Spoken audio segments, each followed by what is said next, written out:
السلام عليكم ورحمة الله وبركاته. نحمده ونصلي على رسوله الكريم، أما بعد. فقد قال الله تعالى في القرآن العظيم وفي الفرقان المجيد: أعوذ بالله من الشيطان الرجيم، بسم الله الرحمن الرحيم. قل من حرم زينة الله الذي أخرج لعباده وطيبات من الرزق قل هي للذين آمنوا في الحياة الدنيا خالصة يوم القيامة. صدق الله مولانا العظيم. அளவற்ற அருளாளனும் நிகரற்ற அன்புடையவனுமாகிய எல்லாம் வல்ல அல்லாஹ் தஆலாவின் திருநாமம் போற்றி தொடங்குகின்றேன்.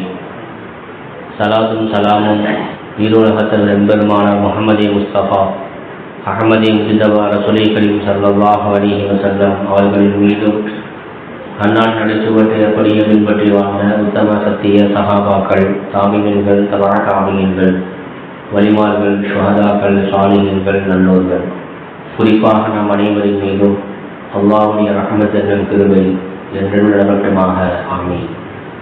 கண்ணியமிக்க அல்லாஹ்வின் அடியார்களே, மேலான பெரியார்களே, சகோதரர்களே, சகோதரிகளே, தாய்மார்கள், அல்லாஹ் சுப்ஹானஹு வ தஆலாவுடைய மாபெரும் கிருபையினால் புனிதமிக்க ரமதானுடைய மாதத்தின் முதல் 10 8வது தராவீகை நாம் நிறைவேற்றிருக்கின்றோம். அல்ஹம்துலில்லாஹ். அல்லாஹ் சுப்ஹானஹு வ தஆலா இந்த ரமலானுடைய மாதத்தில் 8வது தராவீகை யார் நிறைவு செய்கிறாரோ அவருக்கு அல்லாஹ் சுப்ஹானஹு வ தஆலா கொடுக்கக்கூடிய கூலி என்ன என்பதை நபிகள் நாயகம் ஸல்லல்லாஹு அலைஹி வஸல்லம் அவர்கள் ஹஜ்ரத் அலி ரலியல்லாஹு தஆலா அவரிடத்திலே சொன்னார்கள்.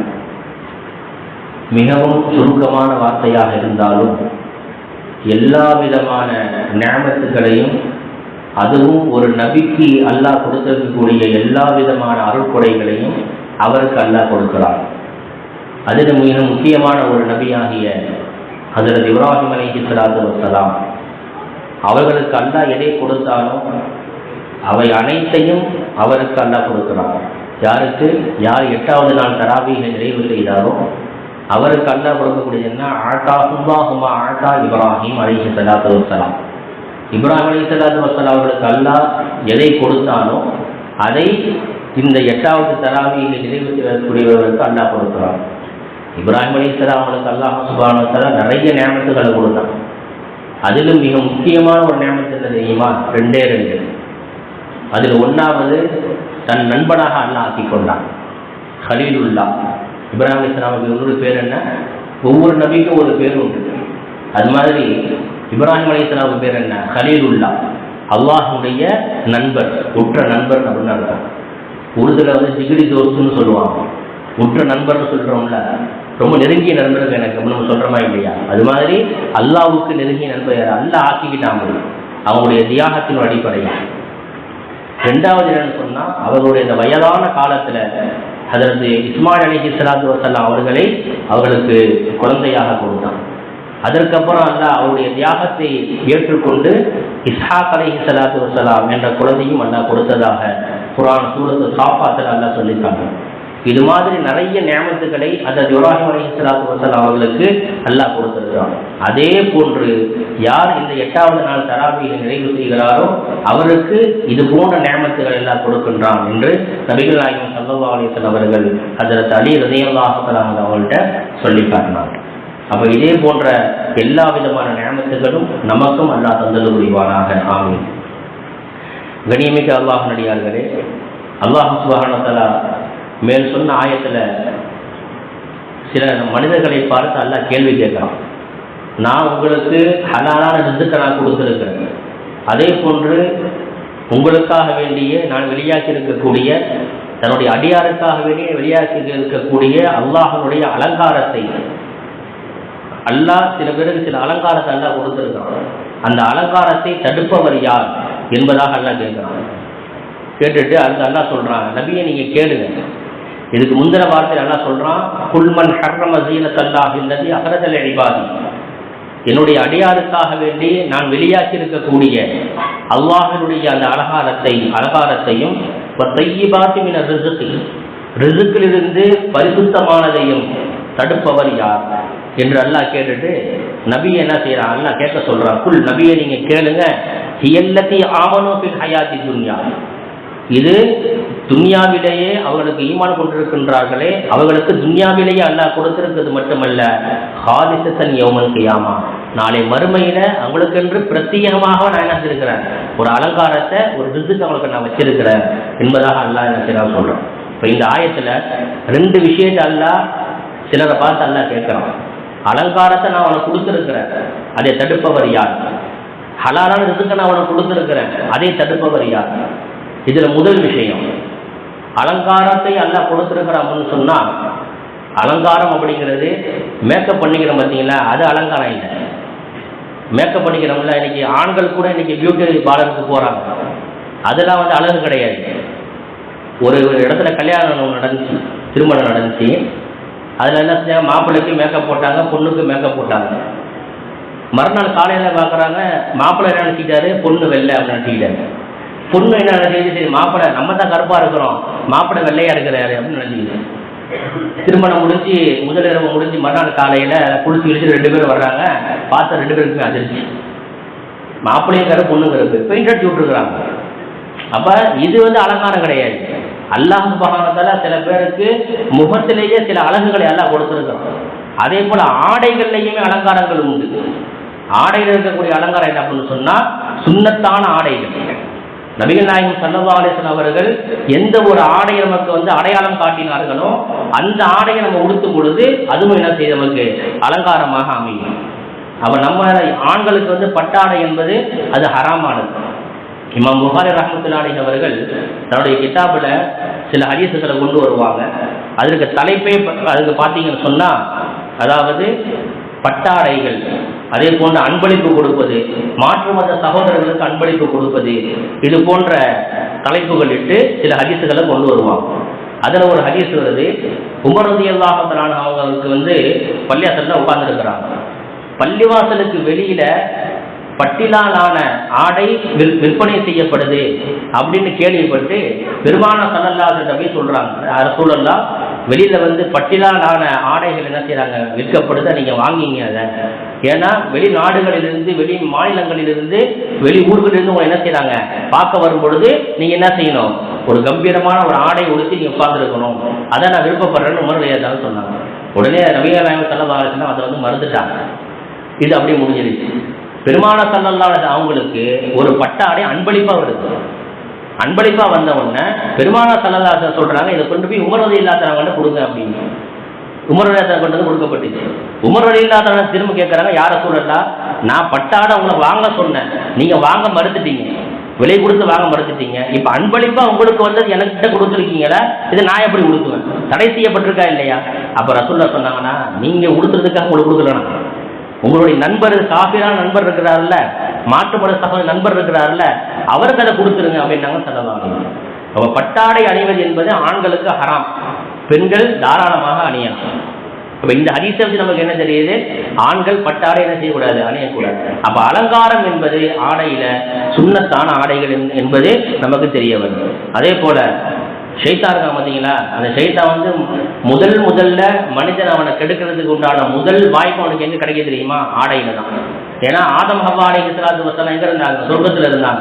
சொர்க்கத்திலிருந்து அவங்க 2 பேரையும் இறக்கி விட்டதே காரணம் என்ன, அவங்களுடைய ஆடை உருவனது தான். ஷைத்தான் என்ன செஞ்சான், அல்லாஹ் சொன்னான், சொர்க்கத்துல நீங்க எங்க வேணாலும் போங்க, எல்லா விதமான நியமத்துகளும் உங்களுக்கு நான் கொடுத்துருக்கிறேன், எல்லாத்தையும் நீங்க சாப்பிடுங்க, ஆனா இந்த மரத்துக்கிட்ட மட்டும் போகக்கூடாது அப்படின்னு நல்லா செஞ்சுட்டான், கடை விதிச்சுட்டான். ஆனா ஷைத்தான் என்ன பண்ண தெரியுமா, நேரா யார்கிட்ட வந்தான், ஹவ்வா அலைஹிஸ்ஸலாம்கிட்ட வந்தான். வந்து சில விஷயங்களை சொன்னான். எல்லா இடத்துக்கும் அல்லாஹ் அவங்கள போக சொல்றான், ஆனா அந்த மரத்துக்கு மட்டும் ஏன் போக வேணாம்னு சொல்றான் தெரியுமா, நீங்க போனீங்கன்னா நீங்க வந்து மலக்காக மாறிடுவீங்க, நீங்க போயிட்டு அந்த பழத்தை சாப்பிட்டுட்டீங்கன்னா நீங்க மலக்காகி நீங்க சொர்க்கத்திலேயே இருந்துருவீங்க அப்படின்ட்டு அல்லாஹ் என்ன செய்யறான், அவங்க தடை செய்யறான். உடனே ஹவ்வா அலைஹிஸ்ஸலாம் யோசிக்க ஆரம்பிச்சாங்க. அப்படி என்ன செஞ்சாங்க, செய்தா சில ஊசலாட்டங்களை போட்டான், அந்த பழத்தை என்ன செஞ்சாங்க, 2 பேரும் சாப்பிட்டாங்க. அல்லாஹ் என்ன செஞ்சான், 2 பேரையும் பிரிச்சு விட்டான். ஹவ்வா அலைஹிஸ்ஸலாம் வந்து எங்க போய் இறங்குறாங்க, ஆதம் அலைஹிஸ்ஸலாம் வந்து ஸ்ரீலங்கால போய் இறங்கிட்டாங்க. ஹவ்வா அலைஹிஸ்ஸலாம் வந்து அரஃபால வந்து இறங்கிட்டாங்க, ஜித்தான. ஜித்தான என்ன அர்த்தம், ஜத்தத்துன்னா பாட்டின்னு அர்த்தம், அதுதான் ஜித்தான்னு மாறிடுச்சு. ஏர்போர்ட் ஜித்தான்னு சொல்றோம்ல, ஜத்தத்துன்னா பாட்டின்னு அர்த்தம். நம்முடைய அம்மாவுடைய அம்மாவை பெற்றவங்க, நம்முடைய அத்தாவுடைய அத்தாவை பெற்றவங்க, பாட்டின்னு நம்ம சொல்லுவோம். அதுக்கு ஜத்தத்துன்னு சொல்லுவாங்க. அதுதான் ஜித்தான் மாறி போயிடுச்சு. அப்ப ரெண்டு பேரையும் கெடுத்தது யாரு? சைத்தான். அப்ப சொர்க்கத்துல இருக்கும் பொழுது நல்ல உல்லாசமாக இருந்தாங்க. ஆனா ரெண்டு பேரும் அந்த பழத்தை சாப்பிட வச்சதுக்கு உடனேயே அவர் உடம்பில் இருக்கக்கூடிய சொர்க்கத்தில் இருக்கக்கூடிய ஆடை இருக்கு பார்த்தீங்கன்னா, நம்ம போட்டிருக்கிற ஆடை மாதிரிலாம் இருக்காது. ரொம்ப வெள்ளிய ஆடை இருக்கும், ரொம்ப வெள்ளியசா இருக்கும் ஆடை. அந்த ஆடை அவங்க உடுத்திருக்கிறாங்கன்னு சொன்னா அவங்க சொர்க்கவாசிகளுக்கு உண்டான அடையாளம். ஆட்டோமேட்டிக்கா அந்த பழத்தை சாப்பிட்ட உடனே ஆடைகள் கலைய ஆரம்பிச்சிருச்சு. உடனே அல்லாஹ் என்ன செஞ்சான்? ரெண்டு பேரும் சிறு தவறுகள் செஞ்சதுனால, சிறு சறுக்குதல் ஏற்பட்டதுனால சொர்க்கத்தில் ரெண்டு பேரும் அல்லாஹ் என்ன செஞ்சா நினைக்கலாம். அப்ப ஆடை விஷயத்துல சைத்தான் என்ன செய்வான்? பயங்கரமா குழப்புவான். நம்மள என்ன செய்யணும்? சைத்தானுக்கு வழிபட்டு பலவிதமான ஆடைகள் நம்ம செய்யணும், நம்ம வாங்கி உடுத்துற நம்ம பார்க்கணும். அதே மாதிரி நபிகள் நாயகம் ஸல்லல்லாஹு அலைஹி வஸல்லம் அவங்க எப்படிப்பட்ட ஆடையை உடுத்தினாங்க அப்படின்னு சொன்னா, என்னைக்குமே அந்த அரக்கை சட்ட ரசூல்ல போட்டதில்லை. ஹதீஸுகள்ல தெளிவாகவே வரும். ரசூல் ஸல்லல்லாஹு அலைஹி வஸல்லம் அவர்கள் தன்னுடைய ஆடையை அணியும் பொழுது எப்படி அணிஞ்சிருப்பாங்கன்னு சொன்னா, தன்னுடைய இந்த கப்பு வரைக்கும் முழுமையா நினைச்சிருப்பாங்க. ரசூலுல்லா ஆடை அணிஞ்சிருப்பாங்க. ரசூலுல்லா அணிஞ்ச ஆடைகள்லேயே அவங்களுக்கு ரொம்ப பிடித்தமான ஆடை வந்து வெந்நீர் ஆடை தான், வெள்ளை கலர் தான். அது அல்லாம பச்சை நேரம் கருப்பு நிறம், இந்த ரெண்டு நேரத்திலையும் ரசூலுல்லாஹ் என்ன செஞ்சிருக்கிறாங்க? ஆடைகள் அணிஞ்சிருக்கிறாங்க. சில நேரங்கள்ல முழு ஆடை அப்பா போடுறோம் பார்த்தீங்கன்னா முழுசா அது போட்டிருக்கிறாங்க. சஹாபாக்கள் எல்லாம் அந்த ஆடைகள் தான் அதிகமாக போடுவாங்க. இன்னைக்கு நம்ம அரபியெல்லாம் நம்ம பார்ப்போம், சவுதியில் அரபியிலாம் பார்த்தீங்கன்னு சொன்னால் நம்ம போட்டிருக்கிற ஜிப்பாவா சட்டையா அதெல்லாம் போட மாட்டாங்க. அந்த நீட் அப்பா தான் போட்டிருப்பாங்க, சின்னவங்கலேருந்து பெரியவங்க வரைக்கும் எல்லாம் இது சுண்ணத்தான ஆடை. அப்போ அது மாதிரியான ஆடை தான் என்ன செய்யணும்? அணியணும். பனியை போட்டு நம்ம தொழுகிறோம், ஏதோ சில இக்கட்டான சூழ்நிலையை என்ன செய்யலாம் நம்ம வந்து தொழுகிறோம். அந்த பனியனை என்ன செய்யணும்னா ஒரு அரக்கை வரைக்குமாச்சும் பனியை இருக்கும். இந்த போடக்கூடிய டிஷர்ட்டு அந்த அரக்கை வரைக்குமாச்சும் என்ன செய்யணும்? இருக்கும். அப்படி இல்லாமல் ஷோல்டர்லேருந்து பார்த்தீங்கன்னு சொன்னால் ஒரு 2 இன்ச்சு தான் இறங்கியிருக்கும். ஷோல்டர்லேருந்து ஒரு 2 இன்ச்சு தான் இறங்கியிருக்கும். அந்த பனியனை போட்டு தொழுவாங்க. இன்னொரு ஒரு மிகப்பெரிய ஒரு வேதனை என்னன்னா, அவர் கையை தூக்குனாருன்னா இடுப்பு தெரியும், இடுப்புல தான் நிற்கும். அந்த டிஷர்ட்டை இடுப்புல தான் நிற்கும். கையை தூக்குனாருன்னா இடுப்பு தெரியும். இது வந்து சுண்ணத்தான ஆடை அல்ல. ஒரு ஆடை நம்ம உடுத்துறோம்னு சொன்னா நம்முடைய உடல் உறுப்புகள் மறைக்கப்படும். இதுதான் சுண்ணத்தான ஆடை. நபிகள் நாயகம் ஸல்லல்லாஹு அலைஹி வஸல்லம் அவர்கள் இதுதான் நமக்கு என்ன செஞ்சாங்க? நமக்கு கற்றுக் கொடுத்தாங்க. அதே போல பெண் பிள்ளைகளுக்கு நம்ம அணியக்கூடிய ஆடை இருக்கு பார்த்தீங்களா, அது ரொம்ப கவனமா இருக்கும். 2 கையுமே இல்லாத ஆடை. சில பேர் அப்படியே கேட்கறது, ஏன்னா அதான் லேட்டஸ்ட் ஃபேஷனா இருக்கு. கையே இல்லாமல் போனது ட்ரெஸ் அது சின்ன பிள்ளைய நம்ம அப்படி பழகிட்டோம்னு சொன்னா அவங்க வயதிற்கு வந்ததற்கு பின்னால் அதுபடிப்பட்ட ஆடை தான் அவங்க விரும்புவாங்க. சிறு வயதிலிருந்தே அவங்களுக்கு என்ன செய்யணும்? முழுமையான ஆடைகளை போட்டு அவங்களுக்கு நம்ம பழகணும். சுடிதார் இருக்கு, அருமையான ஆடை. இருக்கக்கூடிய ஆடைகள்லேயே மிக பெண்களுக்கு உகந்த நல்ல ஆடை என்ன சொன்னா சுடிதார் தான். அதை புள்ளிகளுக்கு போட்டு பழகுது. அதே போல என்ன செய்யணும்? தலைக்கு மக்கள்னா சின்ன வயசுலயே போட்டு பழகணும். இல்லை பெரிய பிள்ளையா பழகிறது போட்டுக்கலாம், போடாது. நீங்கள் சின்ன வயசுலேயே அந்த மக்கள்னா தலைக்கு போட்டு கையை ஃபுல்லாக மறைச்சி காலை என்ன ஃபுல்லாக மறைச்சி நீங்கள் அந்த பிள்ளையை நீங்கள் வளர்த்தீங்கன்னு சொன்னால் வருங்காலத்தில் அவங்களே உங்கள் குடும்பத்தில் பெரிய வழி உள்ளவா ஆயிடுவாங்க. அப்படி வர்றதுக்கு வாய்ப்புகள் நிறைய இருக்கு. ஏன்னா நபிகள் நாயகம் நல்லா சொல்றாங்க, நீங்க ஆடைகளை அணியும் பொழுது சுண்ணத்தான ஆடைகள் நீங்க அணிந்தீங்கன்னு சொன்னா அதுதான் உங்களுக்கு அலங்காரமாக இருக்கும். ஷைத்தான் என்ன செய்வார் சொன்னா அந்த ஆடையை உருவதில் ரொம்ப கவனமா இருக்கும். சூரத்துல் கஹ்ஃப் வாசியை நம்ம கேள்விப்பட்டிருக்கோம். கஹ்ஃப் வாசி என்ன செஞ்சாங்க? குகைக்குள்ள போய் இருந்து நீண்ட காலமாக தூங்கிட்டாங்க அப்படின்னு. அந்த குகைக்குள்ள ஏன் போனாங்க தெரியுமா? அதுக்கு காரணம் சொல்லும் போது சொல்றாங்க, அவங்க ஒரு அரசர்கிட்ட என்ன செஞ்சாங்க? ஈமானுடைய விஷயத்தை எடுத்து சொன்னாங்க. போய் அந்த அரசன் ஈமானுடைய விஷயத்தை என்ன செய்ய ஏற்றுக்கொள்ளல, அந்த தாவத்தை ஏற்றுக்கொள்ள மறுத்து என்ன செஞ்சான்? அந்த குகைவாசிகளுடைய ஆடையை உருவங்கன்ட்டான்.